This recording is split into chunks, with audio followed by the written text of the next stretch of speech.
We are now learning that the IRS was targeting conservative political groups as early as 2011. But the question remains, whose idea was it to single out the Tea Party in the first place? Scottie Hughes is the news director for the Tea Party News Network. She's worked with organizations who've come under IRS scrutiny. Good morning, Scottie.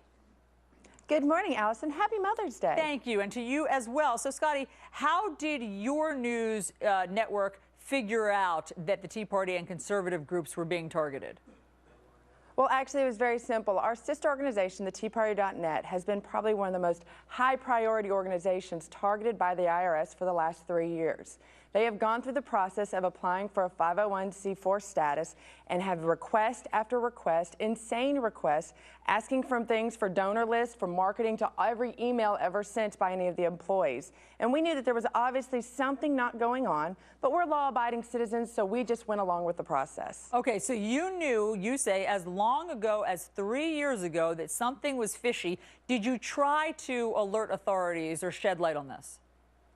We did, and that was, the first round of interview or first round of questions that came. We expected that. We knew most Tea Party organizations know that you want to be properly vetted. However, the second round, the IRS came back and they asked for things like our donor list, and that was the first red flag. So we started talking to other organizations and realized something was going on, and there were a couple red flags raised, but not much media attention. Then the third round came, and this just happened probably about 6 months to a year ago, where they asked for every email, every social media, everything that that the TeaParty.net had ever printed or written out to any of its donor list or to anybody that had signed up for its emails. And at that point, we knew there was definitely an issue. But like I said, who would have ever thought that the United States government would target their own people?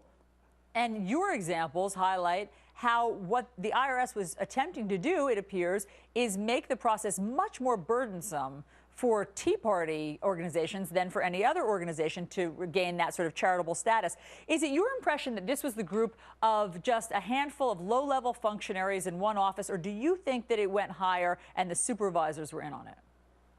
Well, listen, we've seen scandal after scandal with the Obama administration where the buck stops literally at the front door of the Oval Office. So I think this does go up, especially when you look at a year ago, you had 7 senators, Democrat senators, calling for the IRS to investigate organizations like the Tea Party. And when you have Chuck Schumer as the largest dog of these 7, and the other ones were basically freshmen, lesser-named Democrat senators, you know that they're basically taking the fall for a lot of other senators that had called for this action.